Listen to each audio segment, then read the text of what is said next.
Okay.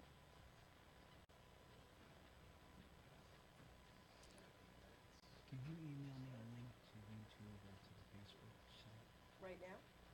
Oh, If you we'll if you have can. we'll have him Okay. do Okay. everything right now. Okay. While I'm messing with this, you can Okay. ask him whatever you'd like.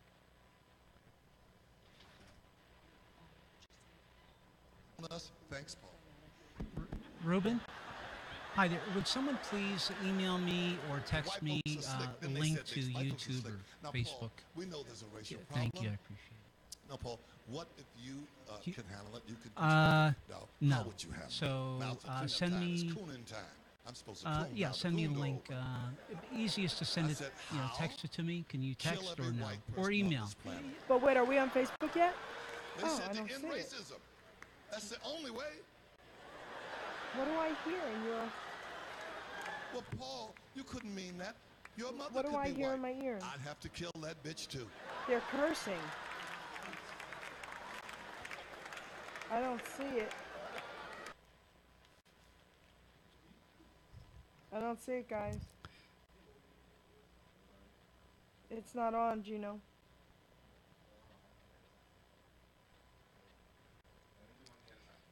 Don't worry about the link. Do Facebook first because I got to get this set up. It's not there. So why don't I see it? It's on my page? Are you sure? Thanks, Paul. It's not on yours? It's on mine? And white folks are slick. Then they said this. White folks are slick. Now, Paul, we know there's a racial problem. Now, Paul, what if you could handle it? You could control it. Now, how would you handle it? Now it's the cleanup time. It's cooning Why am I time. hearing I'm like supposed to coon. Now cursing the coon door open. in I my said, ears? how? Kill every white person on They're this saying planet. it's bad what I'm hearing, guys. They said Yeah, to end kill. racism. Kill, That's kill, the only way. yeah. Thanks, Paul.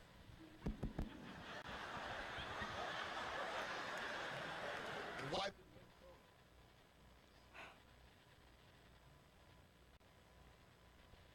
And the video's not on my Facebook.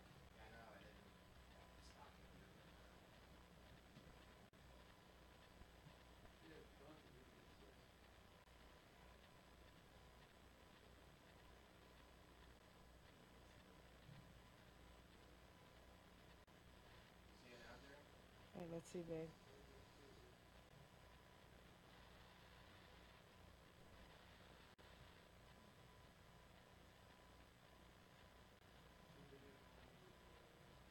Nope. Nope. Why can't I see it? This is crazy. Are you sure it's on my page?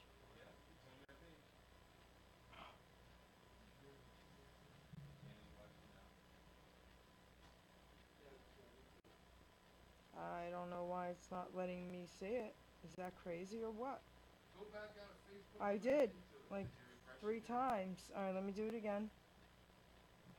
I'll restart my thing. Let's see what happens.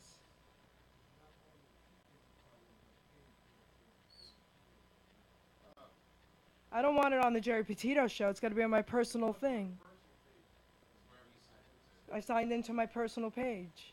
I don't sign into the Geri Petito show ever. Well, I didn't sign into that. Oh, okay. I wouldn't have had to sign into that.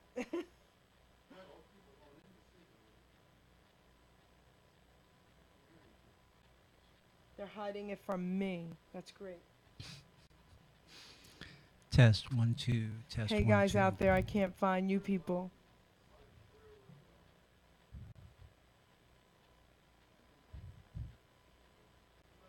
Do you want that fan back on? No. Okay.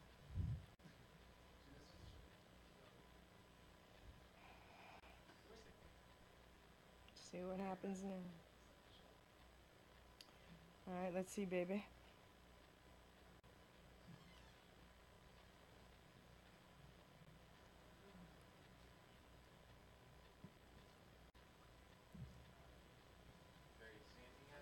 See?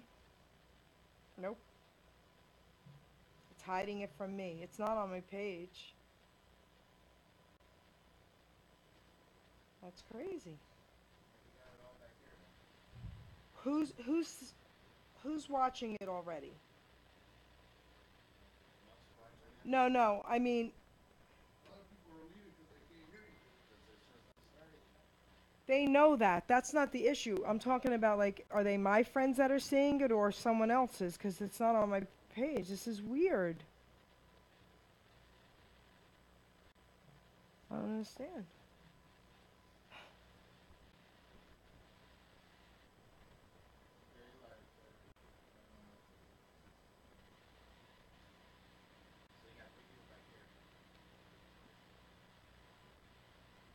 Alright, I don't have it.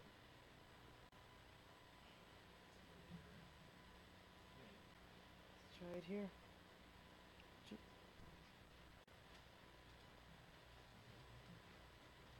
not on it. That's my page.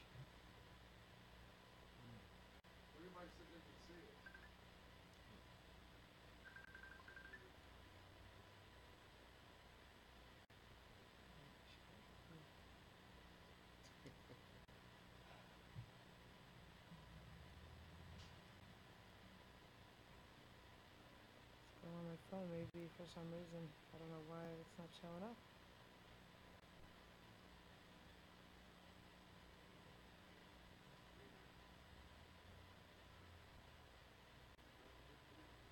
Alright, I'm not on the tablet, but I'm on the phone. Alright, guys. Thanks, Angela. I see that. We're on. Australia's saying hello to you, by the way. Alright, guys. Hello. We're gonna... Isn't that crazy, right? We're gonna start in a couple of minutes, guys. Crazy, right? But you have it on your phone, though, Yeah, right? I got it on my phone. It won't go on here for some reason. Alright, let's turn this guy off. I don't know. Let's see. Let me leave it here and see what happens. Guys, we're going to be starting in a couple minutes out there.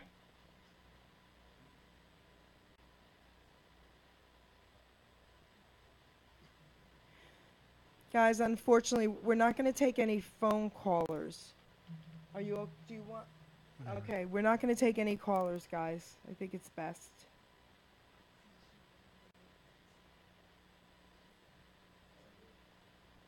Alright, it's not showing up on here. That's crazy. Okay, let's make sure there's no media. That's good. Alright, so we're here, guys. Hey, can you guys hear us? Hello? Can you say hi? Hi there. Are you guys, can you hear us okay, guys? Hi there. 1, 2, 3.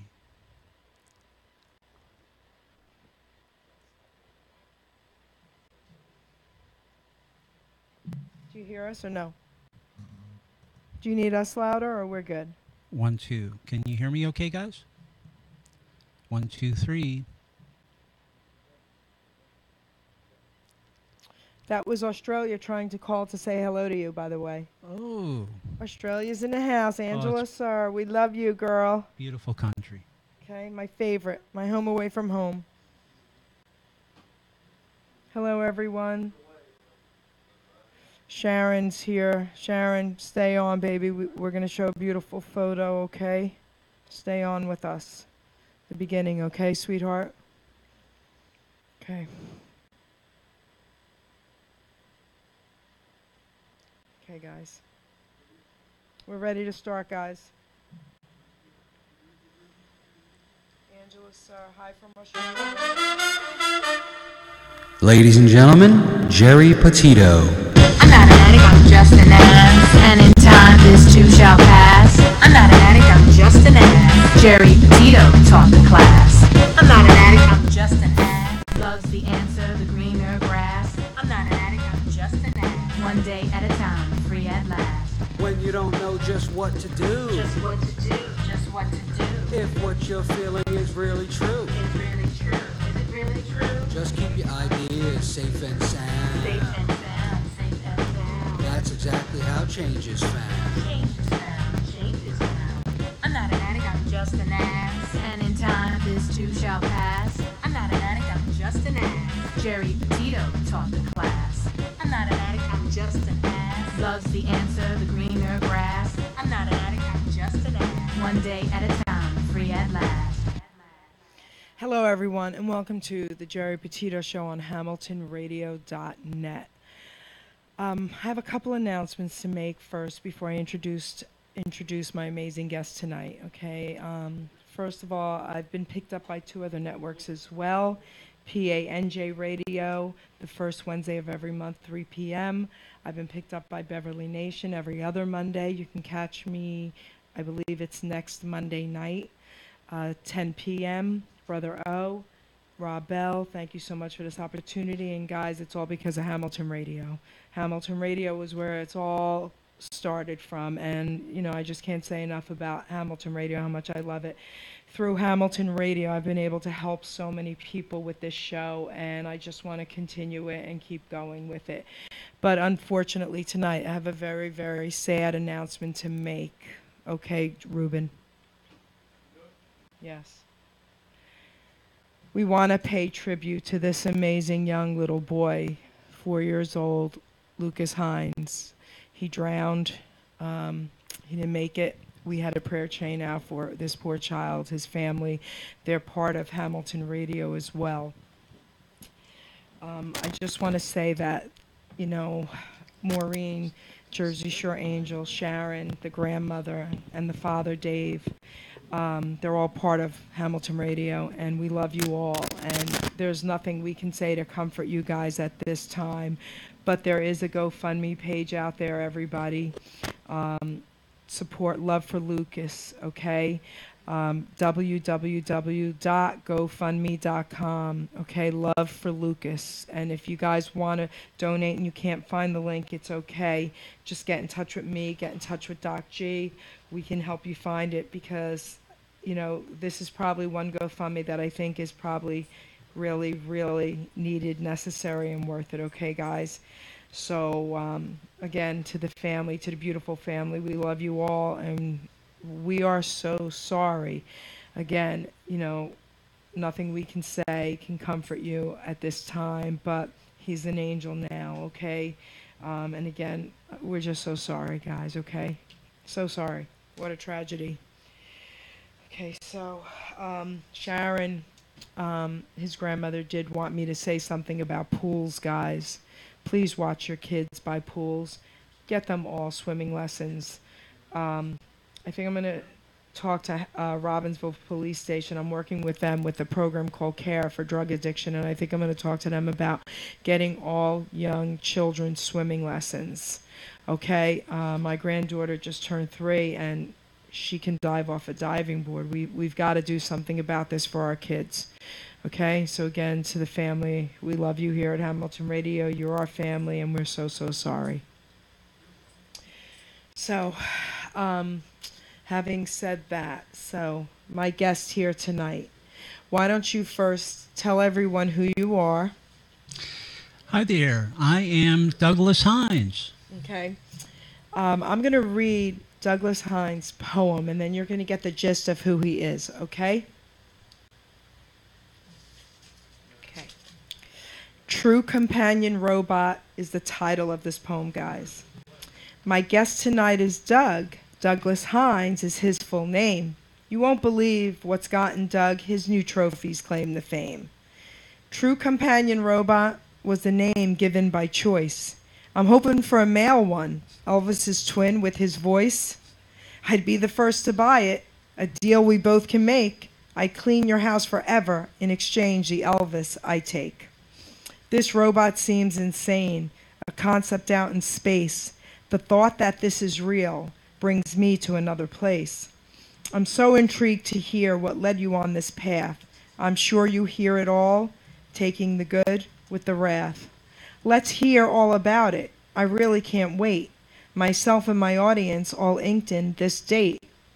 This show will break records, I promise you this. This is one show my viewers won't miss. We're all over the world, Geri Petito Show is true, and you were on Dr. Oz? Damn, I want to be too. So I give you the floor. Hamilton Radio is set. Doc G is going crazy. He wants one for a pet. I'm sure you've been asked, does companion mean sex? I'm sure people will replace robots with their ex. Douglas HINES, you're the man who has so much to tell. Your true companion robot, amazing qualities, will sell. Douglas Hines, this is for you. Well, thank you very much. That's very touching and beautiful. And a copy of my book is for you as well. Thank you. So, I have so many questions. Before I even start, I would like you to tell everybody a little bit about you. What brought you to this place? Yeah. So, what would make a quiet, easygoing guy in the suburbs build a sex robot? That's a very good question. It's actually not what you would think it would be. It actually has very little to do with sex. Okay. And has much more to do with companionship, which is actually part of the question, which you asked, does companionship, does that mean sex? So why don't I start at the beginning? Yes, please. And go from there. So long story short, I'm an electrical engineer, computer science person that has a background in artificial intelligence. So I have a tendency to always think analytically.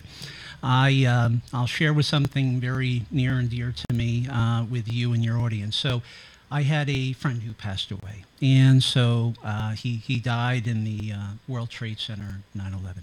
So from that experience, I was so devastated and so beside myself, I couldn't handle the grieving. And so what does a nerdy guy do when he loses a friend? What this nerdy guy did is I created a personality online that is basically a representation of my friend because I missed him so much.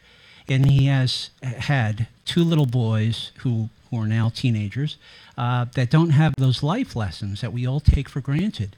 You know, we think about it, day in, day out, all the little things that you tell your children, your grandchildren, your neighbors, people you meet to kind of help them with, life lessons, they will not have. So I thought if I created a personality, his children can interact with their father. And I know that sounds kind of odd, but that's what I did. And my wife, God bless her, she put up with me. And what I ended up doing is thinking about how I can monetize this technology.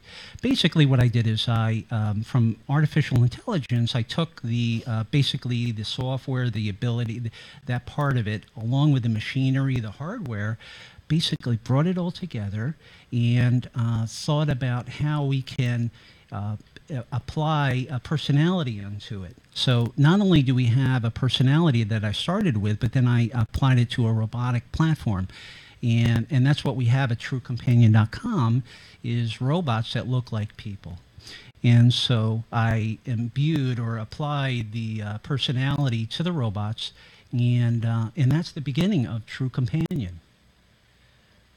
Wow. Okay, so I have a question about the children. So how did they feel about this robot that looked like their dad? Yeah, so the press caught this. They caught a part of it. And I won't mention the name of the company, but it was one of the main companies that was impacted in the World Trade Center. They asked me to please not bring up the person's name, the family, or the company. Okay. They didn't ask me. I had to sign a piece of paper, which required me to not mention that information. So I really can't speak to that. That's okay. But what I can say is that it was a beautiful experience that allowed me to basically create an opportunity, and that's what your show is all about. It's about helping people, that's right. And that's why I'm so happy to be here and be with thank you. Wow. And that's what we're all about. At True Companion, we're all about helping people, providing unconditional love and support. Okay. And so and that's the phrase or the gist of who we are. We're all about providing unconditional love and support. And by the way, part of that is sex, but it's a very small part of it. And for people out there that have been with a partner for many years, you might be able to kind of relate to this. Eventually, the spark, if you will, kind of slows down over time. But what builds is the ember that burns brightly, the relationship, the core, the connection that you have with people. And that's what we're working to replicate within our True Companion. And that's why the company's called True Companion, because we wanted to create a companion that's not, and so we didn't call the company Sex Robot, because that's too, I'll call it, the first level, if you will, and that's a lot of fun, don't get me wrong. Okay. But after, you hold hands for a little while, you want to talk to the person, right? So it was important to go ahead and build into the system idiosyncrasies, telling jokes, singing, even snoring, which is kind of cool because my wife snores, my mother snored. I'm used to having snoring around me, and we have a robot at home, 2 robots. One is in the basement and one is on the first floor. So we have 2 robots in the house, and so it's just amazing to be able to sit down and talk with a robot, interact with a robot, and interact in every sense of the word. And so that's what we're all about. We're about the continuum of social engagement, of helping people. And that goes from the, just saying, hi, how are you, after work, to holding hands, cuddling, hugging. The robots are fully articulated. They move their arms, their hips move, their head moves, and so forth. So that's in essence who we are, what we're all about, and we're so excited to to bring this to the market and to share this with you and your audience. Wow. Okay, so where do I begin? So I'm sure you've heard a lot of negative things as well, right? So I did some research on you, and I watched your show with Dr. Oz, and I watched you were in Vegas, and I just did some research and watched some of your clips. The one thing that I was concerned about, but after watching this, I felt so much better. Violence. Right. Okay. So let's talk about that. So one of the features of our robots is an ability to shut down if the behavior is not acceptable. I'll give you an example. Yes. If let's say, for instance, you have a by the way, we have different personalities that the robot comes with. It comes with Wild Wendy. It comes with a standard Roxy personality. It comes with S&M Susan. It comes with, so you name your flavor of enjoyment, if you will. We have a personality out of the box that is probably ready to go, or else we could create one for you before we ship her to you. And so what we ended up doing is building these personalities so that way they would assist people. Never, support violence or anything along those lines. As a matter of fact, if you work with one or interact with one of the robots and abuse the robot, and I'm not talking about just saying, be quiet or something. If you're physically abusive to the robot or interacting verbally abusive, the robot will shut down. Okay. And that's very important because we do not support violence of any kind and abuse of any kind. So, and we have patents around that technology, which is training. So I'll give you an example. And I'm sure I could talk a bit openly. This is why we're here today, because guys, listen, this is very important. So we're not passing judgments, okay? What we're doing is trying to understand it. And you're here to talk freely. Right. Okay. So I'll give you one example. Usually the best way to describe this is by a story. Yes. So there's a gentleman, everything is under non-disclosure, no names are mentioned, That's but right. There's a gentleman who has cerebral palsy. And he not only has trouble with, he lost his girlfriend, so from a social perspective, he was lonely. Mm-hmm. He wanted to have someone to be there to spend his life with. And of course, we'd prefer that he had a partner. But if in light of him not having a partner, having Roxy with him allows him to interact, stay engaged, because in this country we're very effective at keeping people alive longer, but the quality of life goes down. Amen and down. To that. And that's not what I feel is very important. What's very important is the balance between quantity and quality. And so our robots are meant to be there to assist the user to not only, and I'll share this, it's a bit tittillating, and I'm sure that your audience is okay for me to. We have an adult audience. I'll keep it G-rated, but basically, what Roxy allows you to do is to live the life that you wanted to. You want to. An example is this gentleman with cerebral palsy, he's heterosexual, so the robot interacts with him in that fashion. But if you, another example, someone that maybe has challenges with interacting somewhere in the spectrum of autism, many patients or many people that have autism interact with robots much better than they do with humans. And there's many studies around that, why that is, and so forth. But it effectively comes down to working with a robot or interacting with a robot is very predictable. So people with, whether it's anywhere within the spectrum, they're able to have that dialogue with the human. And I don't know how much interaction you've had with people with autism, but it's so sad to see them. They're closeted, they're kept to themselves, and they're so whatever we could do to help those people to have a hand to hold, that's beautiful. I want to touch base on that.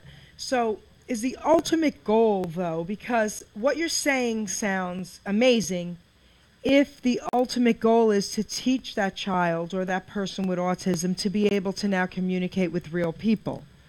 Yes. Is that the goal? And that is one of the major goals is training, teaching, assisting people to basically give them, think of it as a bridge to, I'll tell you something very beautiful with a robot is the mechanism in the mouth and the face.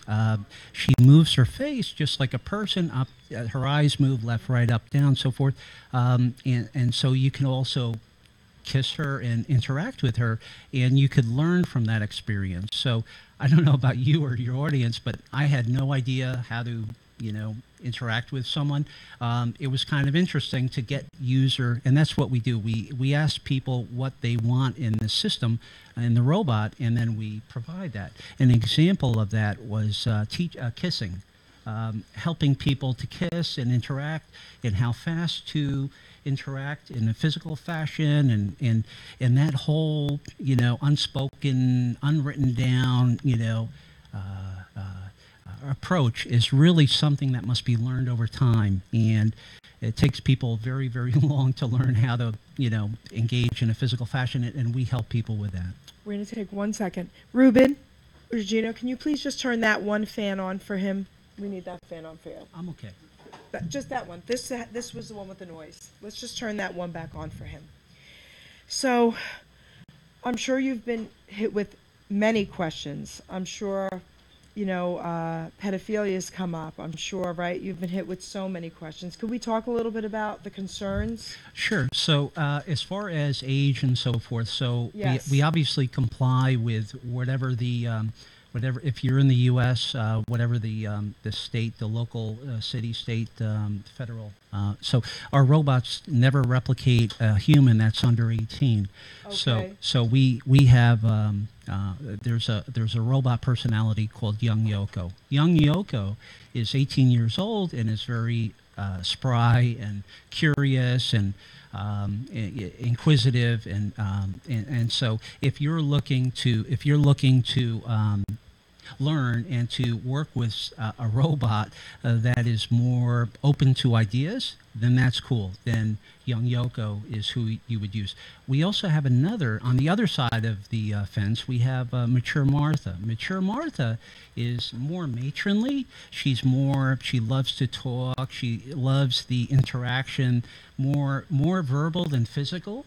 And so an example would be on a Sunday afternoon, if you're sitting down and you just want to relax and maybe have a cup of coffee or tea and just relax. Well, maybe you want to talk to Mature Martha. And by the way you change with a robot from one personality to the other is what we call the system command. It's a special command where you say, Roxy, use, and then you say her name. So if it's Wendy or Young Yoko, you would say, Wendy, use Young Yoko. And your robot would go from, let's say, from Wild Wendy to Young Yoko, would change personalities. So it's kind of cool. You could have multiple versions of the robot's personality all within the same platform. Oh, I didn't know that. I was thinking you had different robots so it's one robot. Yes. What is the cost of a robot? So the cost is $9,995 US. I have an announcement to make. Okay. And this is something which we're coming out with, and so I'm happy to share it with you and your guests and your audience. And so we have there's now a program that we're running called it's called the Inner Circle. And if you want to win a free date or interact with a robot for free, you can do that. And what we're doing is we're driving around the country, and eventually we'll go to Australia and so forth. And what we're doing is in major metropolitan cities, we're having like a small convention, but it's one-on-one. We have it where you basically visit us and see the robot, interact with the robot, and you could win a free date, and that's part of the program. You could also try before you buy. You could interact, if you will, with a robot and talk to her and give us your feedback. And so we're basically dotting the country doing that. So a lot of my female viewers would like to know, do you have any male robots? So we have Rocky. Rocky is the male version of the sex robot, and it's actually a different version of the system. Talk a little more. It's a different version of the system.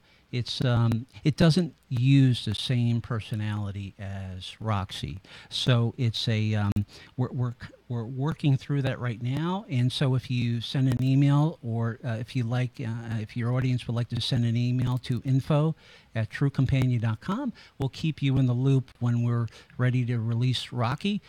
We also would like to. If you're interested in receiving a free date or getting involved in that, I want a date. Hey, there you go. Come over to my house or the with our robots there.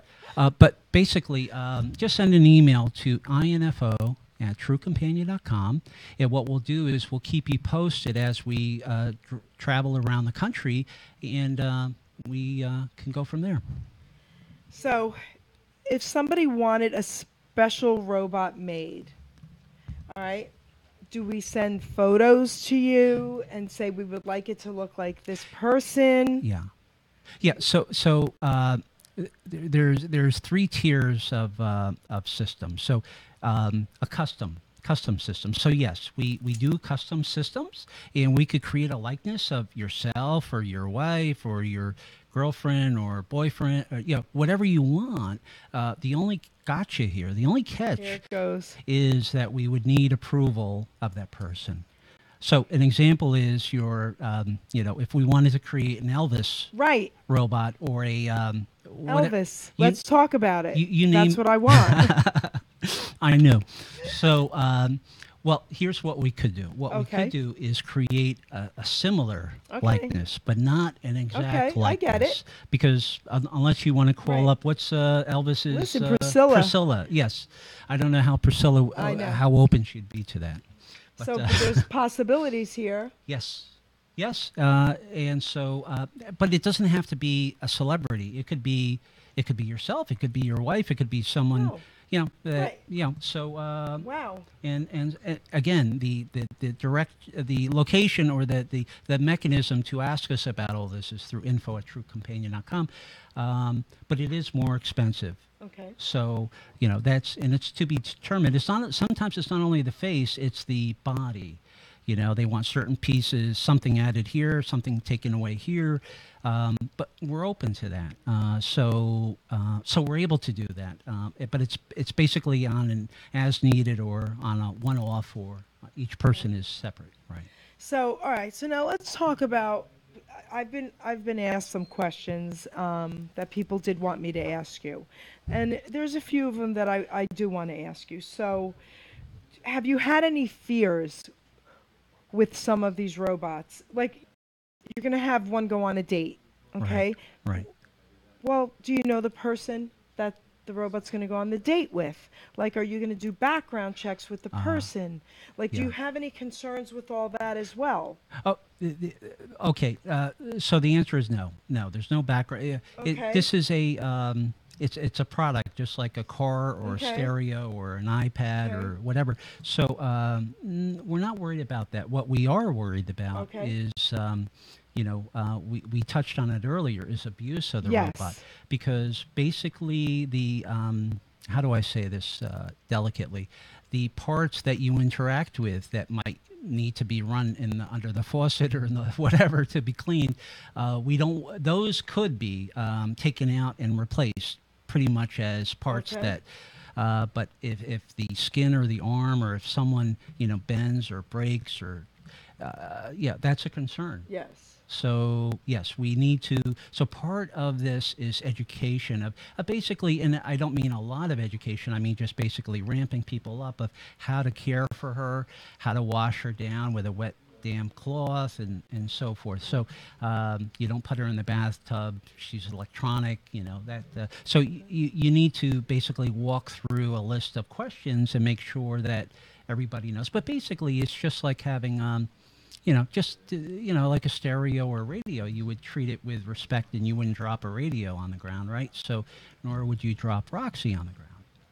Okay, so, I just want to talk to my listeners out there and my viewers. I'm sure there's a reason why we're not taking phone calls, and I apologize for that. But I'm sure there's a lot of questions you guys have. Gino, if you see any questions that you think are interesting, that people are typing a lot, you can ask for them. All right. We'll start there with that. But what I want to say to you guys is this: we don't live in a perfect world. Unfortunately, we don't live in a perfect world, and there is abuse out there, and there's so much, that I feel as a nutritional health coach, I feel that sometimes a person can't be helped. And there are a lot of challenges out there. And, when I first heard about this, a lot went through my mind like, whoa, wow, how did we get here? What happened? Why are we here? Okay. And I started thinking about things, and I started really processing what you do. Right. If we could take this concept and use it for good, nothing but for good, it could be unbelievable. It could be, right? It could help so many people. I'll give you one example. Yes. And basically, it's almost like, have you ever heard the story of a stone soup? Stone soup? Yes, go ahead. Okay, tell it. For your audience who haven't heard it, I'll Yes. make it quick. Basically, what you do is you take a stone and you put it in some boiling water, and then you taste the water. Add a little salt, add a little pepper, add a little carrots, and so forth. Well, when you're done, you end up with this beautiful soup where you started with a stone and some water. And that's effectively what we've done. We've created what's called a proof of concept, minimally viable product that we brought to market, that we offered for feedback. And we've gathered a lot of feedback, and we're still gathering feedback. But yes, it's important that people have the best intentions in mind, and but that's what we're all about. We're all about empowering people to live the life that they want to, and helping them achieve that, and it's very exciting. So there are other concerns also. Okay, so what happens if, say, in 10 years from now, right, this is really taken off, and these robots are everywhere? Do you see this happening? Tell me your thoughts, because I'm sure you absolutely have thought all this through a lot better than I could have, okay, in 3 weeks. Do you see people that are not so mentally well, so some mentally challenged people, using it as a way to maybe, how can I say this? Because I want to watch my words here, guys. I want to watch my words here. To practice before they go out there. Well, okay. Do you see that ever happening? Okay. What I see happening? Okay. What I see happening is robots will be surrogates. Robots will be there to help us, to, whether it's to, from a companion robot that will, eventually do the dishes and so forth. Right. But in the near term, what robotics and artificial intelligence provides to us is the empowering to be the best person we can. In other words, the AI could be applied to different areas. An example would be, what if I have a question for you. Okay, we all get on planes, trains, automobiles, whatever. What if we had an autopilot within our car that would be able to adjust the trip as it's going? Whereas if I make a mistake, I'm on gravel and I start slipping, what if the car could re-engage, straighten the wheel out and so forth? Beautiful. We already have this. Yep. And that's artificial intelligence. That's basically a building block, or looking at the systems that you have, taking constraints, looking at how to make the best. Another example is trains and so forth, planes. Well, embedding this artificial intelligence into everything from cars to microwaves to stereos, that's the future, including air conditioning and lights. In other words, there's so much opportunity to save money and cost by just reducing, power. I have a silly question for you. We turn on the air conditioning or heat, and we're heating the house or apartment, and we think that's great. We're making it nice and warm. But the reality is, all we need the heat is to be right around us. We don't need the whole apartment or the whole house heated. Well, eventually, artificial intelligence will predict where we go. We never go in the basement. We never go in the attic. We never go in that other bedroom. So let's not heat those. And so it sounds a bit off topic, but robotics and artificial intelligence is basically this is the entree into these other areas of applying that technology to improve the quality of life, lower costs, reduce our bills, and keep us healthier. And that's really exciting. Do you ever see it getting to the point where people will no longer need real interaction with people? They would prefer robots? No, that will never happen. And it's for one reason. Okay. There's a concept called the black swan concept, or black swan theory. The black swan theory is that that the one-off, the exception, the outliers, the aberrant behavior that we consider to be abnormal or unusual. I'm kind of trying to find the words to describe. Okay. But basically, the robots only can make informed decisions based upon previous experience. And so, what's a good example? And a good example is if I'm flying my airplane, I'm flying or with my robot. I'm having a meal, the robot's with me, I'm dining. But if the robot wants to, the robot only knows what we've programmed into it. Okay. Whereas people are unpredictable to some extent. So what happens is, the person is always able to bring another element, another viewpoint to the table, whereas a robot or a system is always restricted to only consider certain inputs. You wouldn't think about, if I said, what's a good example?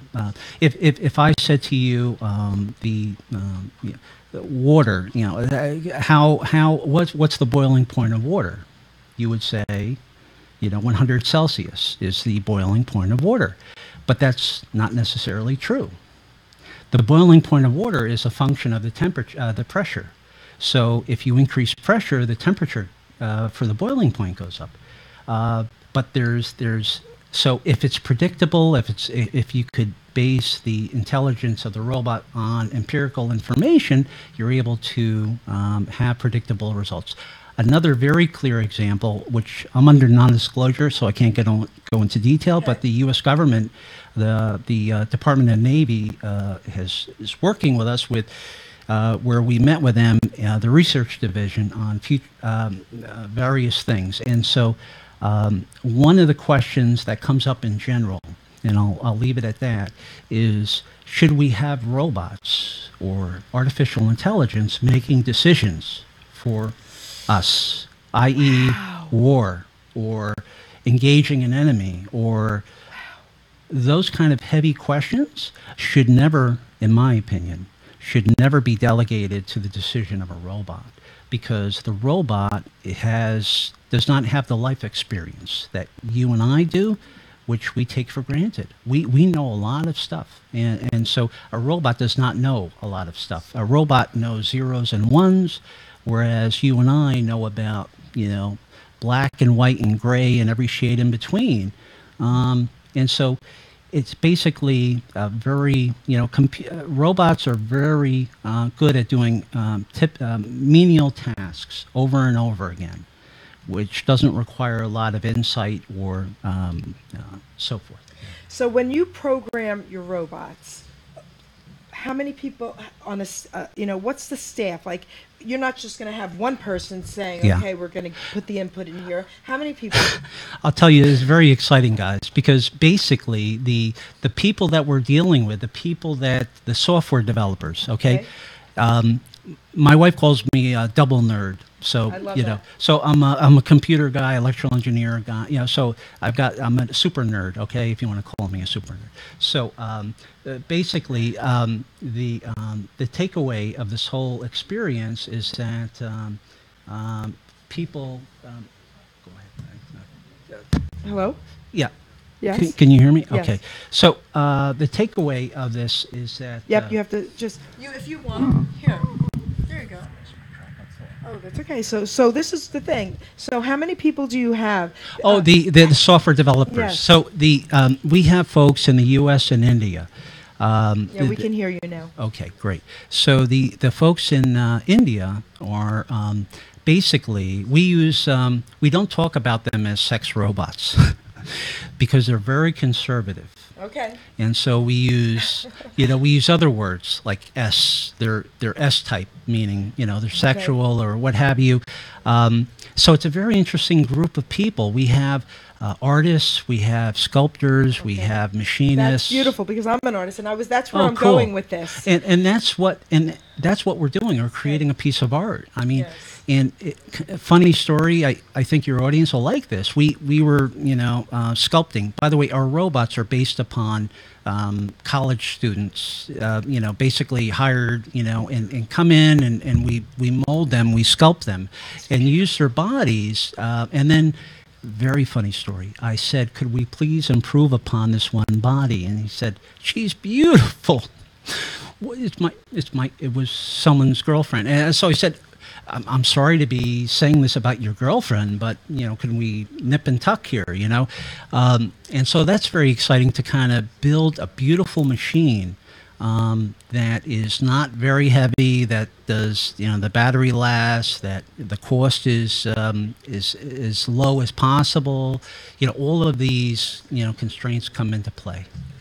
So I love that you touch base on, you have different characters and different personalities, because I would not like a robot that was completely left-brained, okay? So I need the fun robot, I need the artistic robot, that kind of thing. So let's talk about what you were saying about giving them, like with wars, should they say, let's go to war, let's do this, let's do that. If you had 100 personalities that said, let's get together and let's put so many different life things that, life experiences that we've had. Is that possible? Is it possible to get a robot, not now, not today, I'm talking about in the future, right? Because look at where we've come already. Look at what you've done so far. Do you see it ever happening where it could be in 50 years from now, 100 years from now, I have no idea. Do you see it ever happening where that robot is the ultimate with intelligence and can touch base for everything? Okay. There will be no ultimate, period. Okay. There will always be specific to your requirements. Okay. It's like a car. Okay. Yeah, there's cars with 4 wheels, cars with the manual, cars automatic. So it's the same with robots. So, we don't see that yet because we're the only company. We have, this robotic there's not many companies out there in the space, so it's kind of evolving. And that's very exciting. But yes, it's not... it's never going to be the ultimate. No. Okay. No. No. It because for me, there's certain things that are very important, whereas for you, maybe there's other things that are important. Okay. So these, I'll call them assistants or robots or companions, they'll be there to not only hold our hand and make us feel better when we lost a match, in sports, or when we had a hard day at work, we can cuddle up and just, spoon and just relax and just feel and hold each other. That's what it's all about. It's about the unconditional love and support. Wow, okay. So I'm going to read. I want to see. People have been binging me, okay? So, okay. So I want to ask you a couple questions. So Angela Sir says from Australia, hey, Sweet Pea. She says that, where is it at? Okay. Companionship and connections are so important. So are daily hugs and kisses. Yes. Wow, this is so interesting and important. All right, so here's the thing about that. So let's talk about the hugging and the kissing again. Mm-hmm. All right. Yeah, one of the things that I've learned through this is that the best place for us to gather information is not by a bunch of engineers sitting around and talking about it. Okay. It's by meeting with people. And that's why we created this program called Inner Circle. And it's just that. It's a circle inside of a circle. It's our inner circle. It's our group. By the way, I'll sign you up if you want. So I would love that. Okay, cool. So you basically sign up. Is basically a non-disclosure where we tell you all the goodies, all the things coming up, and So cool. and you get to play with all these toys and purchase at a discount if you like. You don't have to, but that's your choice. Awesome. So that's really where the growth happens, because it's not about me. It's not about you. It's about everybody else out there and what they need and want, not what I want. And so that's been very, very not uplifting, but very insightful, because I'm able to kind of get the understanding of where we need to be, closer and closer. And by the way, it does kind of converge where people all want the same thing, but they want it in a different way. So there might be a perfect, they want love. People want connection. It comes back to feeling engaged, because so many times people aren't engaged. So we're able to not only help them there, but also from an educational point of view. One of the patents that we filed for, which is around having the robot help us learn, whether it's physical interaction, or it's learning how to, say mathematics or whatever it may be.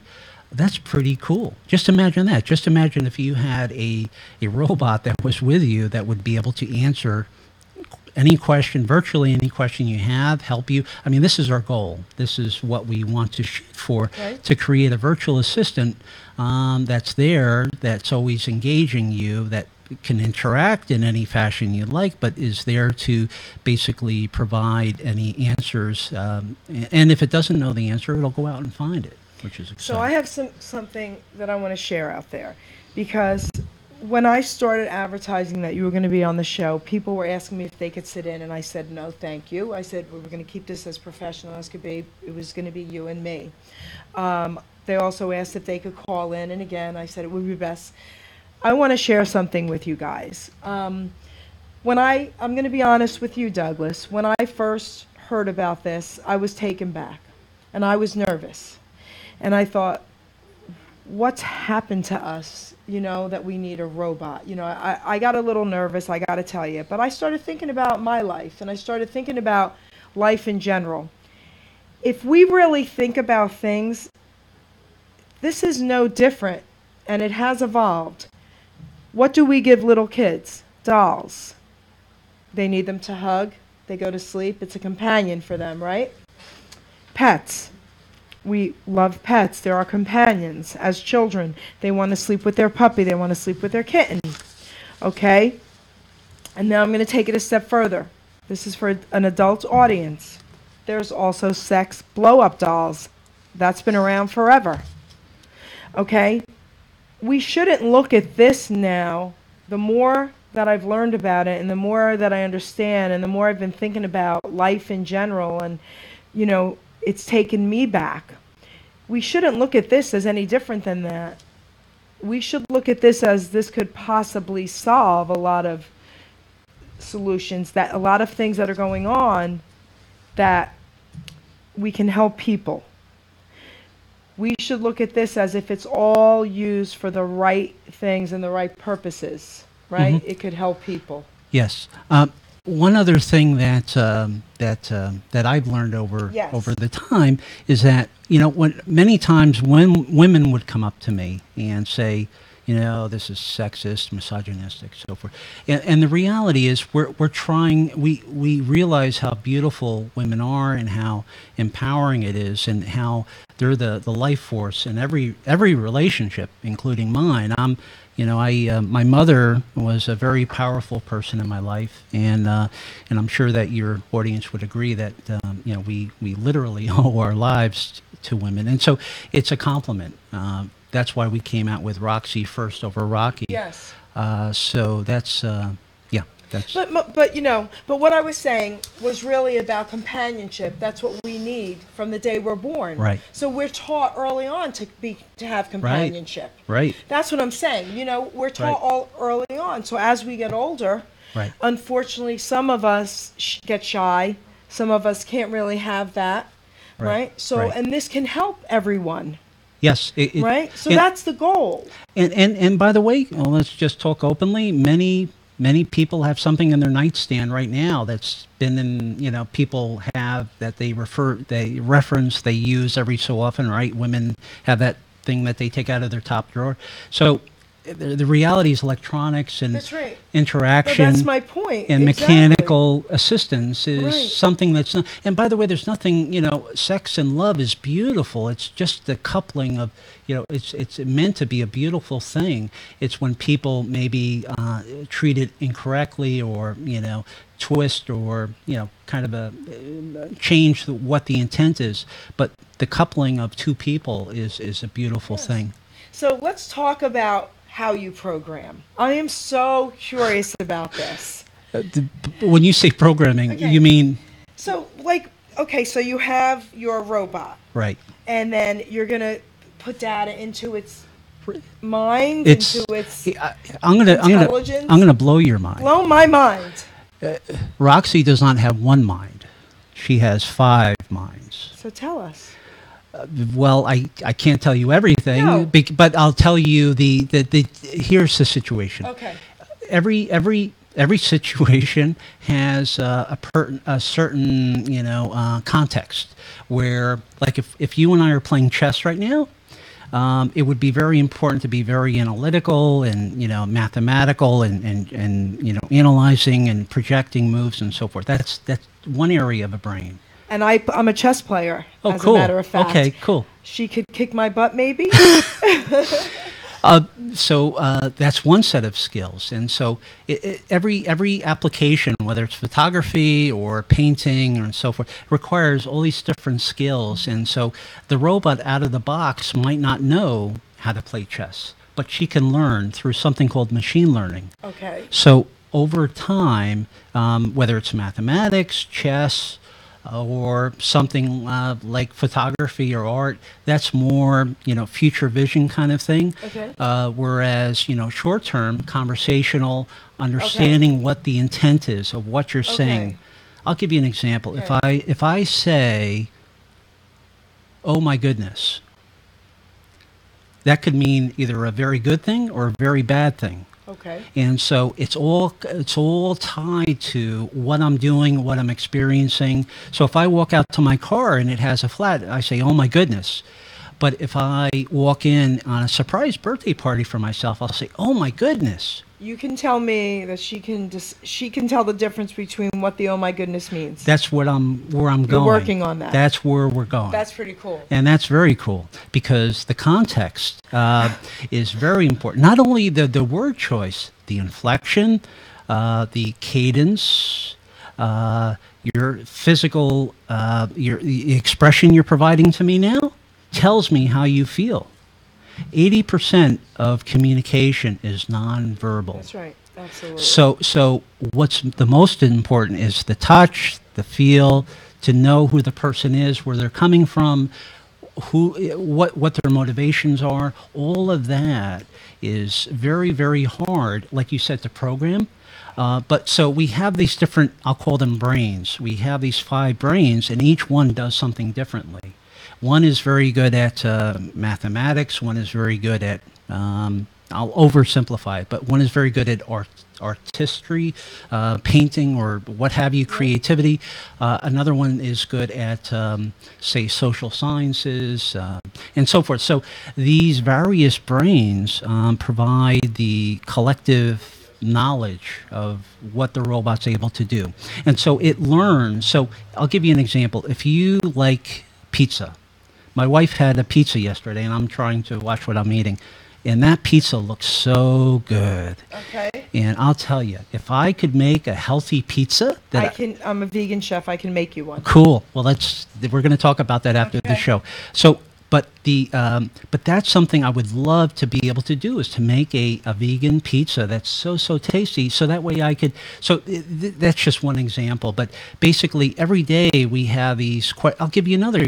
Every time we Google something, Google 1 liter is how many quarts, or whatever the question is. Google what is the temperature in the capital? I don't know. Whatever the questions are, those kind of questions are very factual, and there's a brain that relates to that. And so that's what we've done. So we don't create one robot for one person.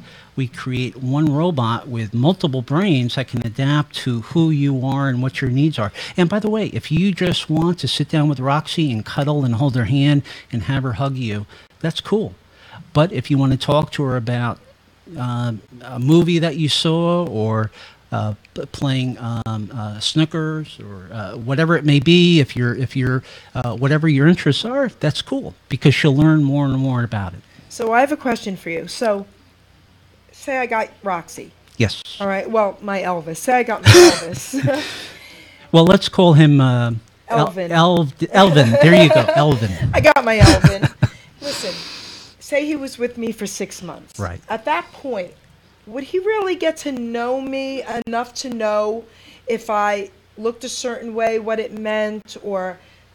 It doesn't take 6 months. For real? It does not. Really? If you look at your vocabulary, your word choice, your interests, I don't want to oversimplify it, but we're all pretty much pigeonholed into certain behaviors. You're right about that. And so it's not right or wrong. It's the way people That's right. are.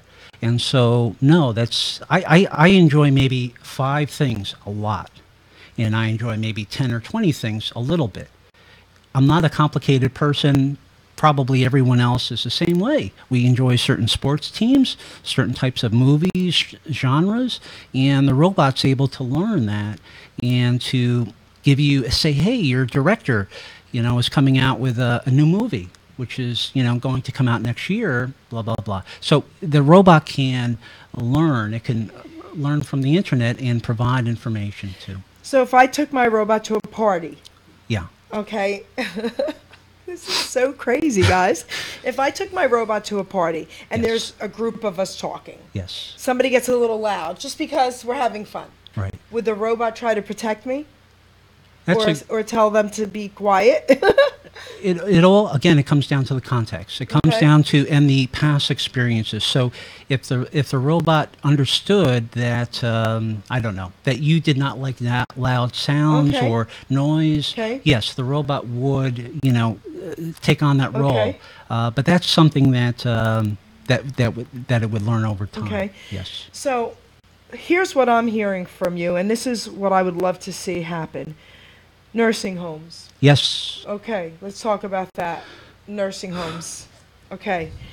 So everyone who knows me knows my dad had Alzheimer's for the last 10 years of his life, and that was heartbreaking. We kept him home, but a lot of people don't have that luxury. Okay. So nursing homes are very sad, and these people are very lonely. Yes. So I would love to see something happen with the robots going into these nursing homes? I'm going to share something with you that I don't talk a lot about. Okay. My father passed away. Sorry to hear that. My dad as well, yeah. Yeah, and he was an active man. He exercised and so forth, but he just his body couldn't, he just failed. So one of the things that drove me into robotics was the idea of having a robot there because I could not be there, because I was chasing money, I was chasing a career, I was chasing the wrong things in life, and not worried about my father. And that's shame on me. But if I had a robot that would be there to keep him company, to read him a book. I'll give you an example. I try to do these kind of things to help my dad along, to give him comfort. Like I gave him this easy to use computer so he could look up antique cars. But it only went so far because if I had a robot that basically, and by the way, people ask, why did you choose a human as the form for the robot? Because you don't need to have a robot that looks like a person. Okay, yes. Why do we do that? Why did we create a robot? I even feel that we needed that. Okay, cool. Because many people don't think that that's required. You could talk to, but the reason why it's important to have a robot that looks like a person is because we best learn by mirroring, by looking and seeing, and the inflection, as I mentioned before, the subtleties, the slight movements, I'll call them tics, or the behaviors that people have. If you summarize them together, they approach what that person is, and so that's very important to us. So could you imagine if we can get it to a point where all nursing homes in the future have these robots to interact with these people? How beautiful that would be for these people? Yeah. Alzheimer patients, how about that? Because,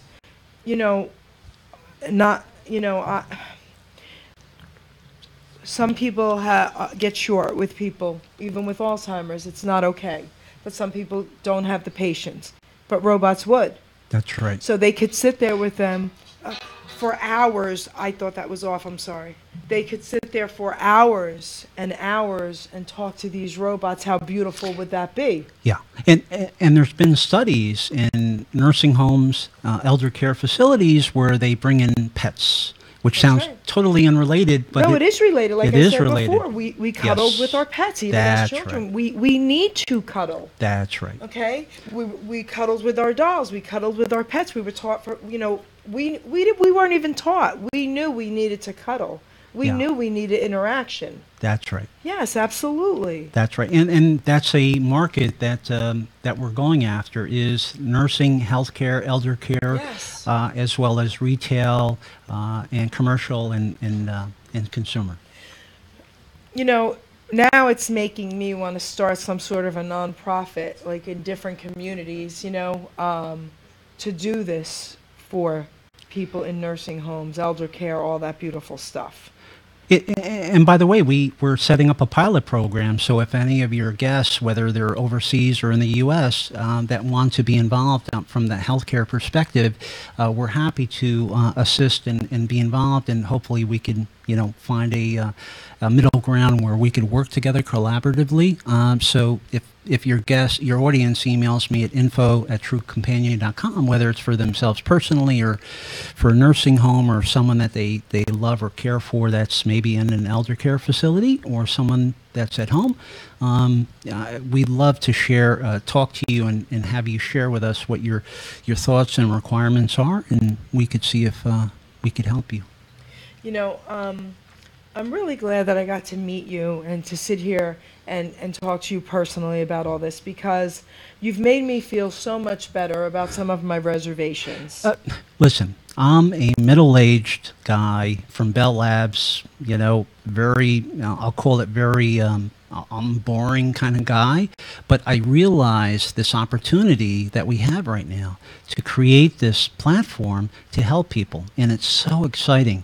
It's so empowering to be able to say, let me give you a robot that would assist you and help your patients let's say, for instance, if the robot were to go from patient to patient to talk to them, to check in with them, and also provide comfort and interaction. And let's take it one step further. Okay. We're not doing this this element, but let's say, for instance, making sure the proper medications are taken, looking for contraindicated, something that might be an issue as far as a medicine that interacts improperly, or maybe a procedure that's being done in the hospital. So there's so many areas. It's so exciting, and it's value added. There's an ROI. So if the audience is a board of a hospital or of a nursing home, you could there's ROIs that we could go to say, here's the quality, quality of life issues.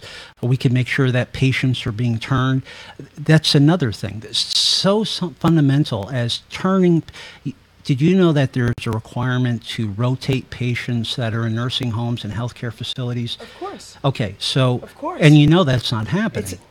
It's absolutely not happening. It's not happening. And what's happening is people are getting bed sores that are becoming infected. And so if we as simply as just stopped that, That's right. that would be so helpful to help improve the quality of life. That's right. For patients. And so that's one of many. And as you can imagine, there's many areas. And so I'm just kind of, tossing a few out there.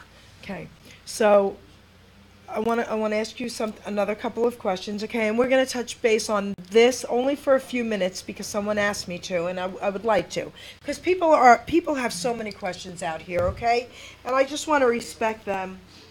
Machine learning, talking about 5 brains. Wow. Okay. So people are listening. So, okay, the term, and I just learned this term. Okay, digisexuals. 5 minutes. Let's touch base on that. So what is a digisexual? It's a term that's meant to use someone who's digital, i.e., involved in technology and the, internet, i.e., everything that goes along with it.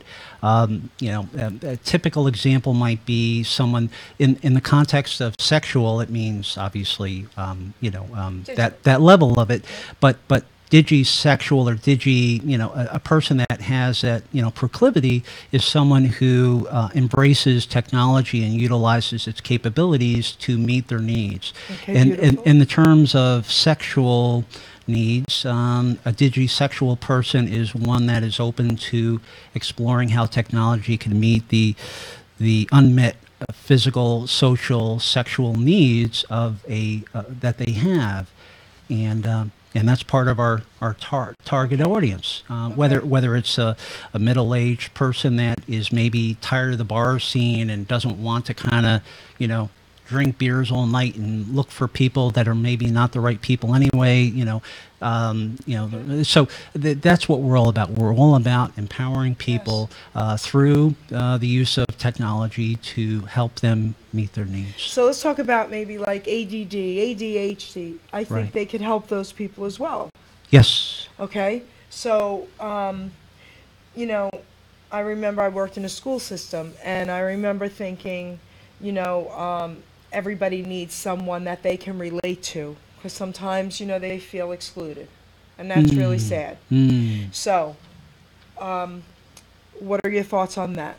Yeah, definitely. As a matter of fact, there's people that base what their job is to make sure these children, these students that are maybe at one end of the spectrum, maybe asocial, that they have a right now. How are these students not maintained is not the right word. How are they cared for in a school system? Right now, there's a lot of times there's a student, an assistant student teacher that basically watches and cares for the children, and what that typically means is they get bit, they bump their heads, and That's right. it's a very unforgiving, very thankless but very important job. And there's so many ways that we can improve the quality of the Yes. services being delivered to That's those right. students, where it's cost effective and meets the needs of the student. That's one thing we have to remember. The younger generation is tuned in to what we're doing. They get this. They do. people that don't get this are They the do. people that are anti-digisexuals. They're people that maybe this is maybe a new idea. It's something that, and by the way, the concept of a sex robot or a sex automaton is nothing new. It's hundreds and hundreds of years old, you know, from basically interacting with a statue, if you will, or something that's created. That's to right. so the idea of having a robot that would complement what your needs are is or an external device is nothing new. Let's talk about that for a minute, because that's going to make people really get this, because you're right in what you just said about statues and all that. So, Right. I mean, you're in your 50s, I'm in my 50s. I mean, so our generation is here. So my grandson is 17 and he gets it.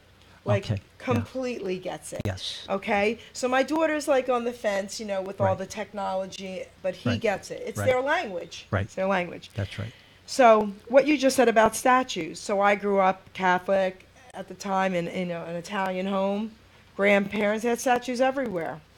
So you're right about that. And if people could just think about, really there's no difference if you think about it. It's just technology that's taken over, Mm-hmm. right? Yes, It's just an advanced statue.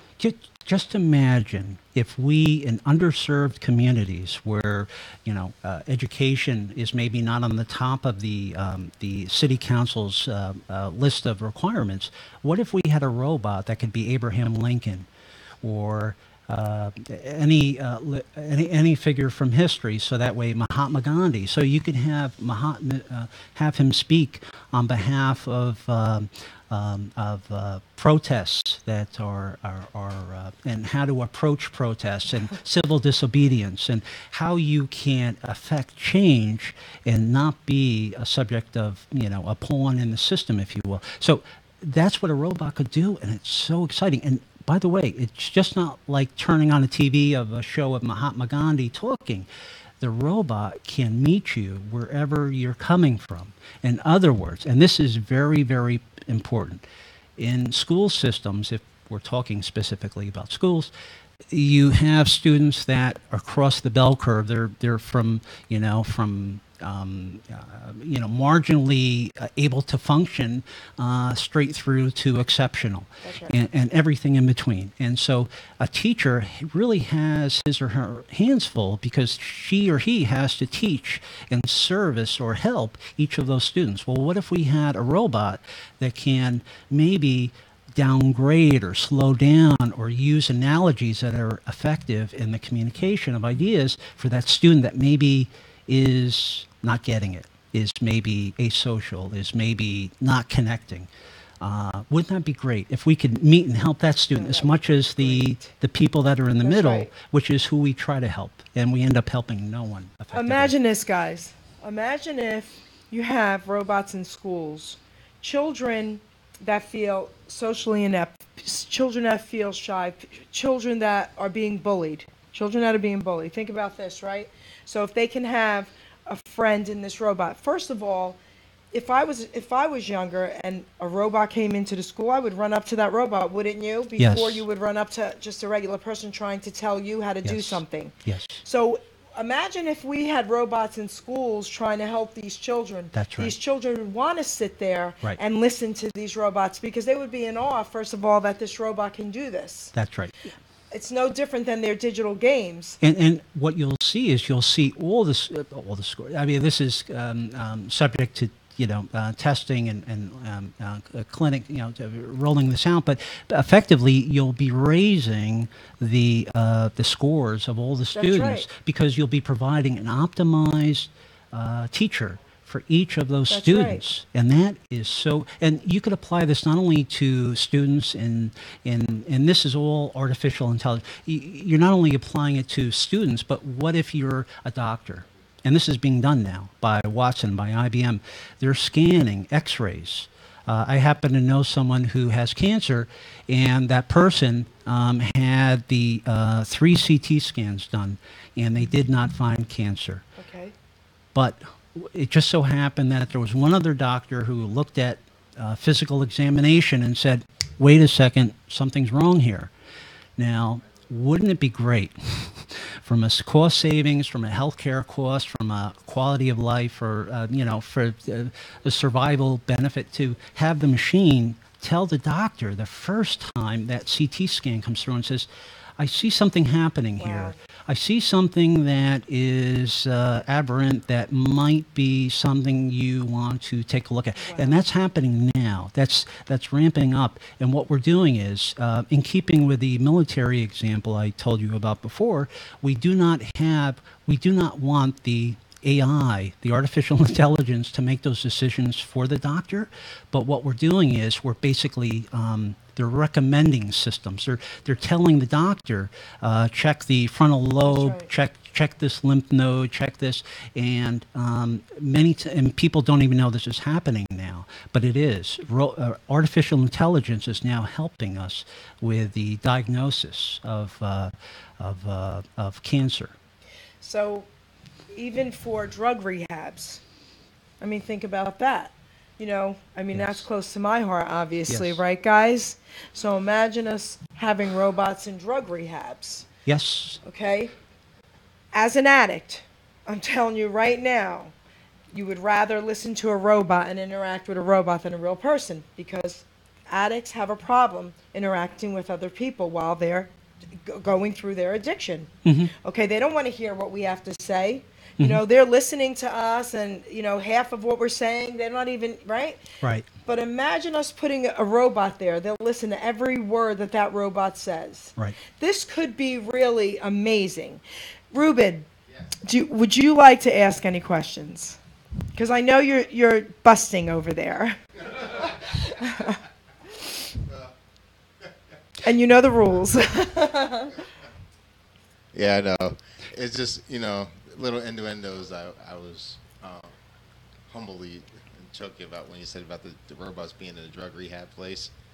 And I'm just thinking about, robots going in there and saying, I'm high on acid or something like that. No, the thing. Well, what if the robot had an addiction? Yeah, exactly. Yes.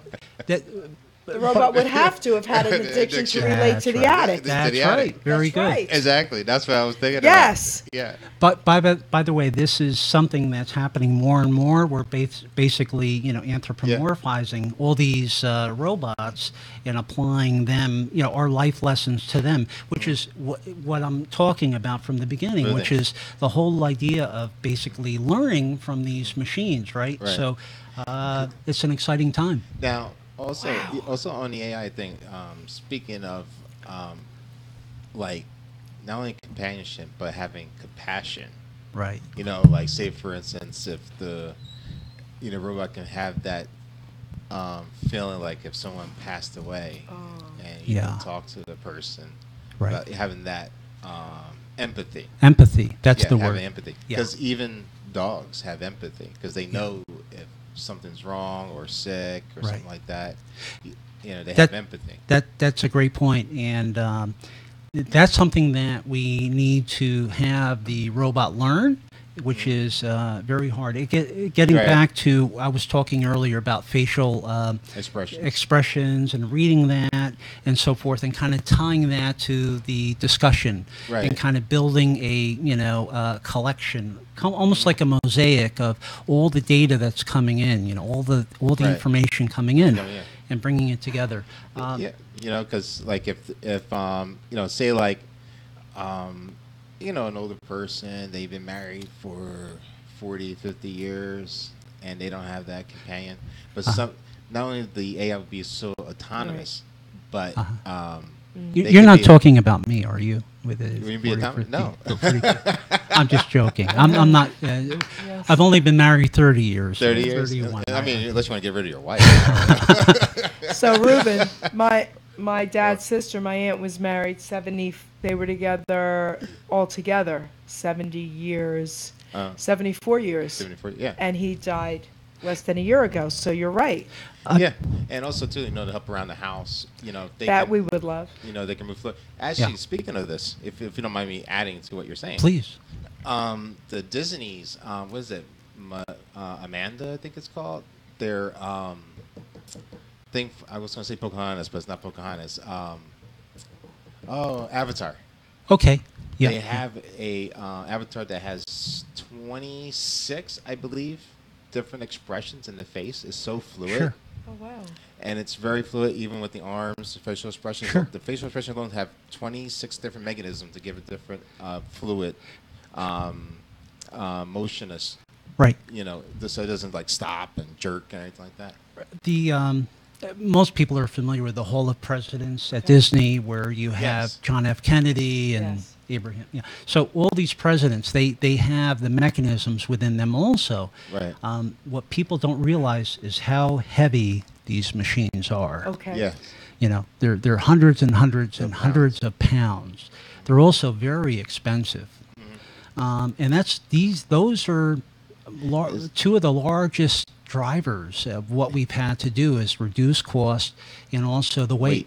How much does Roxy weigh? 70 pounds. 70? 70. I mean, plus, Okay. plus That's or not bad. minus with Oh, okay. features and so Okay. forth. So yes, it's much more reasonable. Yes. You know, it's been a very long road for us to kind of build out the, you know, it's many iterations through where we had to build the skeleton. I mean, we're recreating a life form, if life you will. form, right. It's, you know, a person. So, and everything that goes with it, you know. And I think it would be great too if they have like I said, especially for the seniors, where if they have trouble getting to the medicine cabinet, Sure. you know, have like a live-in assistant, kind of like the Jetsons, Right. you know, Right, Yeah. right. and you know, if they need them to run the bath, they can assist them, Y- you know. And you know what's really exciting is everything a lot of what we're talking about now is future, right? Yes. You know, Right. but the how to get there from here is there is a way. And that's what's so exciting about the R&D. I mean, I was from Bell, so I enjoy the R&D. I enjoy the development. I enjoy the research Wow. and the creation. Right. You know, I consider myself an artist as much as an engineer. Oh, definitely. And I think speaking of that, like the R&D and as an engineer too, it'd be nice too, like for instance, you know how like a commercial where somebody presses the button and says help, I fallen, I can't get up. Yes. So if something happens with the robot, because remember it's still a machine. Right. So if something malfunctions on it, somebody like I don't know, like ADT or something like Right. that, the company will be notified. There'll be like a signal sent Right. saying this robot's having complications, and someone will go out and you know repair it or something like that. Because Were you looking at my server? How do you know this?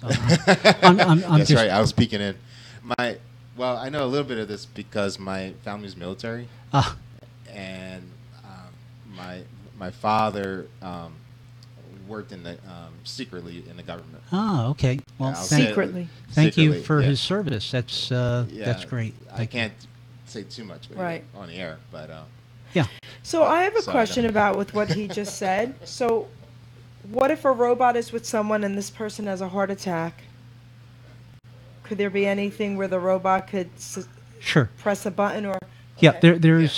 we have what's called system commands. System commands are the robot can connect out, can talk, it can see, it can hear, and so if you have a situation where you need assistance or Yes. what have you, there's system commands that allow you to communicate by whether it's an example would be like sending a text message or email, 911 service, Right. so forth. Really? And that's future vision Yes. of where we you know, Yes. but that's I was That's- joking with you about Yeah. our servers, but Oh, I know. I agree. that's there's That's a the lot of opportunities. opportunity in this space. I mean, It's even to the amazing. point, as you saw like in the military, which they said that they're developing, where they can make these mechanism troops. That's why I think they're trying to make them affordable and cheap.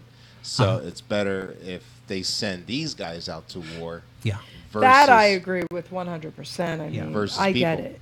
Yeah. I mean, unless you want to send the criminals and the robots out. Well, there, I would guess. do that as well. Well, we have a patent. We have a patent filed around technology that would assist robots in combat to basically flip from being basically a weaponized robot to a caregiver. And let me explain.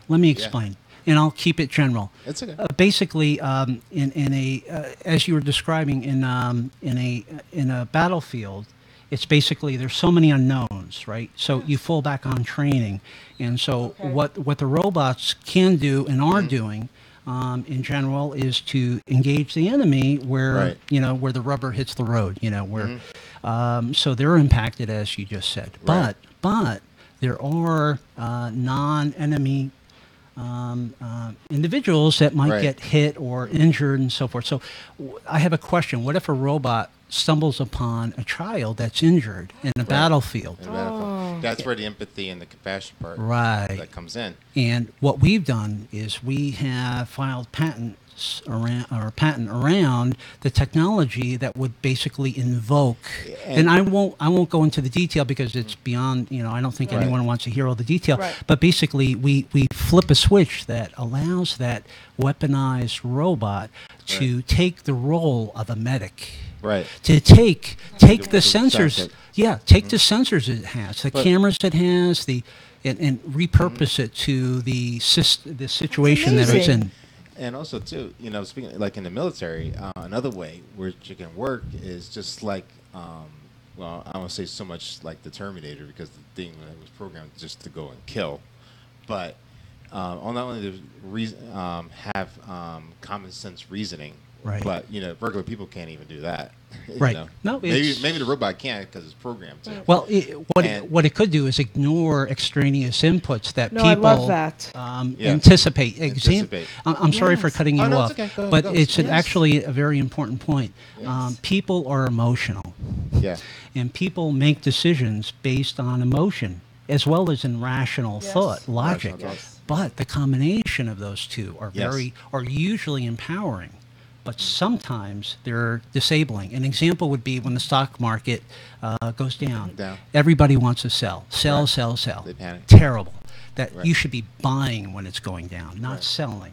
But it's so counterintuitive. People rely on emotion to make decisions, which Right. is wrong. And so there's an example, Mm-hmm. again, for artificial intelligence to keep people on the proper path. I Exactly. mean, there could be a black swan, an aberrant, one-time outlier that creates, like we did in '87, that no one predicted because of the mortgages Markets, right, in the right. U.S. So, but assuming that doesn't happen, sure, we can have robots help us in the battlefield, Yeah. in the marketplace, at home, in healthcare, and that's why I'm doing what I'm doing. You 'Cause- can teach your robot to make vegan pizza. Yeah, that's right. And Well- I just wanted to add like one thing too on that part was that on the battlefield that the robots should be programmed just like the police departments. Do not fire anything unless fired upon. Right. So that way it doesn't mistake like you said a child or an innocent person as an enemy. But Yeah. if it's fired upon, then you Yeah. are the enemy. Wow, it's amazing. So, we're coming to the close of the show. Before I end it, what I would really like is for you, Douglas, to look into that camera. And I would like you to tell the audience what your vision is with where you're going with this amazing project. So I am. Let me first say thank you very much for the opportunity to be Amazing. with you, to sit with you and your team, and great organization. And thank you very much for the opportunity. Thank you for being here. And thank you for the audience to be able to share with them. And these ideas are so exciting. And again, if your audience has any questions, you can email me at info@truecompanion.com. We could also, if you send in about win a free date for Roxy, we can go ahead and get you subscribed to that. Or if you just want information, let us know. Where I see this technology going Yes. is basically, future vision in maybe the next 20, 30 years. The next 20, 30 years, a lot of what we're talking about from a quality of life perspective in a home setting, that's very, very realistic to kind of roll out en masse. It will, help lower healthcare costs, help improve quality of life.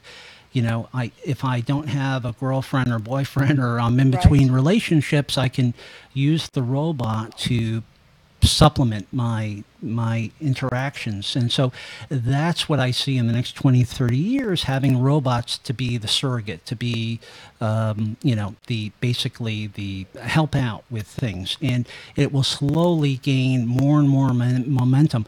What I see happening, and no one's really talking about this, what I see happening is the centralization of decision making, which sounds kind of Orwellian, but basically there's going to be your robot is going to help you monitor your AC, your heat, the temperature of your bed,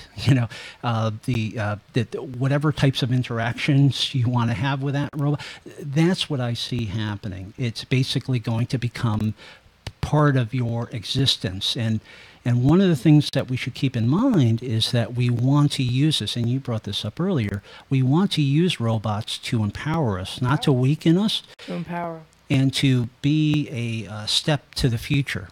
We don't want it to be the future. We want it to help us to be a step to get to the future where we can move forward and improve the quality, quantity of our lives. That's what it's all about. And beyond 30 years, all bets are off. I mean, it's very, very hard to extrapolate anything because I'm involved in this. I pretty much know, at least short term, 5-10 years, what's going to happen. Beyond that, it's a very exciting time. All the areas we talked about will be addressed because there's a financial benefit to helping people. All of this is not for the, insurance will not, sponsor this for you out of the goodness of their heart. Insurance will sponsor this for you because it saves them money. And in the process, by the way, it'll also improve your life and be there to help you and say, maybe you shouldn't walk on that knee because you only had that happen a week ago, what have you, minimum required time for bed rest is 2 weeks, please, In other words, that's what I see happening. These robots will be our assistants, and so and be our companions. And by the way, that's why we call the company True Companion, because we want these robots to be companions, to be confidants, someone we could go to hug and to hold and to love. That doesn't mean I don't have my wife, but I have Roxy on the couch in the living room and Roxy downstairs. So I guess I have 3 wives. Threesome. So maybe that's my future vision, is 3 wives for every person and 3 husbands for every woman. Tell everyone again how to get in touch with you, your website. So the website is truecompanion.com, spelled as it sounds, TrueCompanion, truecompanion.com. My name is Douglas Hines. Again, everything is in confidence, so if you reach out to me today, I will definitely respond. I'll take a look at it, and we'll go from there. So I want to say thank you to you, okay? I'm blown away that he was on Dr. Oz, everybody, and now he's here on the Geri Petito Show on Hamilton Yes, we appreciate you so much for coming. Are you kidding? Are you kidding? Okay, I want to thank you so much for taking the time for me. This was amazing. I want to thank you for enlightening me and making me realize how amazing these robots could be and beneficial and empowering. See, guys, we got to look at all the positive of what this man is doing, because you and I know that people need companionship. And I'm not talking sex, I'm talking companionship. Right. Okay? I also want to say this in closing. You will be making me an Elvis robot who is vegan, who sings and gyrates, Elvin, who sings and gyrates, and who plays poker, and who plays chess. How about that? Priscilla, we're just joking. Okay. I love you, Priscilla. All right. So. Hey, Jerry, you forgot. He's got to sing, too. Well, come on. That's in my poem. What, are you kidding me? Honey. All right. All kidding aside, this show was amazing. And again, I apologize, guys. I just couldn't have everybody call in. All right. I'm sure you all understand. But Douglas Hines. Thank you. You're a triple nerd, but that's a compliment. See, that's a compliment coming from me. Because what you're doing could really empower so many people in need. Yeah. I'm going to work with you. I'm going to try my best. I'm going to talk to this township, drug Great. addiction, nursing Yeah. homes, all that. We'll talk about it, okay? Yeah, and So- your listeners too. Reach out to Yes. us, and we'll work with you in confidence with your Yeah. practice, your office, and Yes. we'll see what we move Okay. forward from there. So, on that note, everybody, thank you very much. Thank you.